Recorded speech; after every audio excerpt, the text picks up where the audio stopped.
Hello दोस्तों, नमस्ते प्रणाम। मैं आप सबकी ललिता मिश्रा अपने यूट्यूब चैनल ललिता देहाती गीत में आप सबका स्वागत करती हूँ। तो आप लोग को एक बहुत ही प्यारा चुटकुला नाच गीत है, तो आप लोग सुनिएगा और कमेंट बॉक्स जरूर बताएगा कैसा लगा आप लोग को यह चुटकुला नाच गीत। और अपना प्यार दुलार आशीर्वाद अपनी इस छोटी बहन पर जरूर दीजिएगा।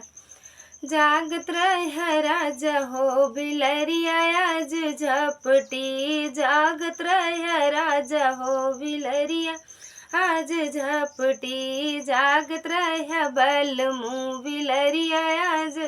झपटी, बिलरिया आज झपटी, बिलरिया आज झपटी, बिलरिया आज झपटी, बिलरिया आज झपटी, जागत रह सैया बिलरिया आज झपटी, जागत रह राजा हो बिलरिया आज झपटी, सासू के झपटी ससुर जी के झपटी, सासू के झपटी ससुर जी के झपटी, ननदिया कलाई के अंगन मामा पटकी, ननदिया कलाई के अंगन मामा पटकी, जागत रह राजा हो बिलरिया आज झपटी, जागत रह सैया हो बिलरिया आज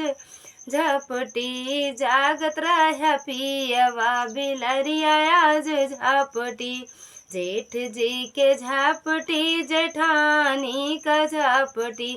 जेठ जी के झपटी जेठानी जी के झपटी, देवरा कलाई के दुआरे वाप पटकी, देवरा कलाई के दुआरे वाप पटकी, जागत रह सैया बिलरिया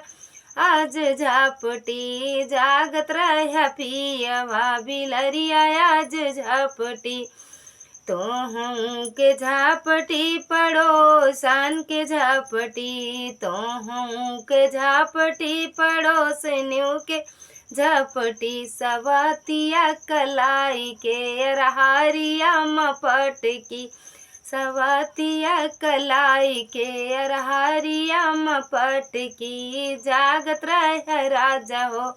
बिलरिया आज झपटी, जागत रह साइया बिलरिया आज झपटी, जागत रह पियवा बिलरिया आज झपटी, बिलरिया आज झपटी, बिलरिया आज झपटी, बिलरिया आज झपटी, बिलरिया आज झपटी, जागत रह राजा हो बिलरिया आज झपटी, जागत रह सैया हो बिलरिया आज झपटी।